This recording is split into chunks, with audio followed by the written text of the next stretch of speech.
Hello everyone, welcome back to knowledge for future study channel. इस video में हम survey engineering के one liner important points discuss करेंगे जो कि आने वाले एग्जाम्स के लिए बहुत इंपॉर्टेंट है। पहला है, direct method of contouring is more accurate. Contouring के डायरेक्ट और इनडायरेक्ट मेथड में से जो डायरेक्ट मेथड होता है वो ज़्यादा एक्यूरेट होता है। Second point is tacheometric method is most suitable for hilly terrain. जो टैकोमेट्रिक मेथड होता है वो मेनली हिली टेरेन के लिए यूज में आता है, मोस्ट सूटेबल होता है। ठीक है, तो tacheometric method is most suitable for hilly terrain. अगला पॉइंट है हिलकॉक और बैली। जो हिल बोलते हैं हम, उसमें जो कंटूरिंग होता है वो इनसाइड में ज़्यादा होती है, हायर वैल्यूज होती है, और आउटसाइड में लोअर वैल्यूज होती है, तब उसको हिल बोला जाएगा। यदि इन साइड में लोअर वैल्यूज हों और आउटसाइड में हायर वैल्यू हों तो उसको क्या बोला जाएगा? उसको बैली बोला जाएगा, जो कि नेक्स्ट पॉइंट था।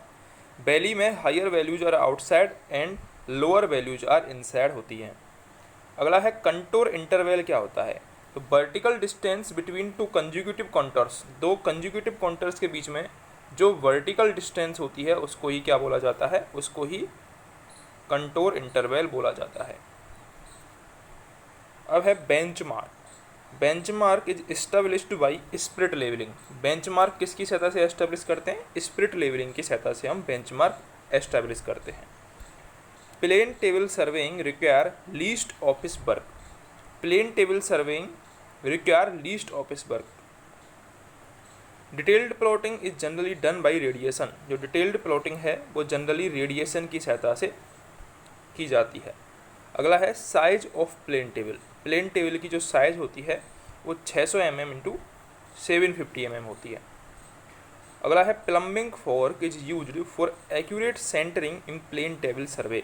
सेंटरिंग करने के लिए हम क्या यूज में लेते हैं? सेंटरिंग करने के लिए प्लम्बिंग फॉर्क यूज में आता है। Plumbing fork is used for accurate centring in plane table survey. अगला है intersection method is used for the locate the position of inaccessible points। inaccessible points की जो पोजीशन है उसको लोकेट करने के लिए हम इंटरसेक्शन मेथड यूज में लेते हैं। Intersection method is used for locate the position of inaccessible points। The 2 point and 3 point problem are the methods of orientation and resection। ये क्वेश्चन काफ़ी बार पूछा गया है कि जो 2 point and 3 point प्रॉब्लम्स हैं वो जो मेथड हैं वो किसकी प्रॉब्लम है? तो वो ओरिएंटेशन और रिसेक्शन इस मेथड से संबंधित है। 2 पॉइंट और 3 point problems are the methods of orientation and resection. इनकी सहायता से हम ओरिएंटेशन और रिसेक्शन करते हैं। Bowditch rule is used when both angular and linear measurements are equal. Important point है, वॉर्डिच रूल कब काम में आता है? जब एंगुलर और जो लीनियर मेजरमेंट्स है वो दोनों इक्वल हो, इक्वल प्रायोरिटी हो उनकी। Transit rule is used when angular measurements are more precise than linear measurements. Important point है ये भी। ट्रांजिट रूल कब काम में आता है? जब angular measurements are more precise than linear measurements.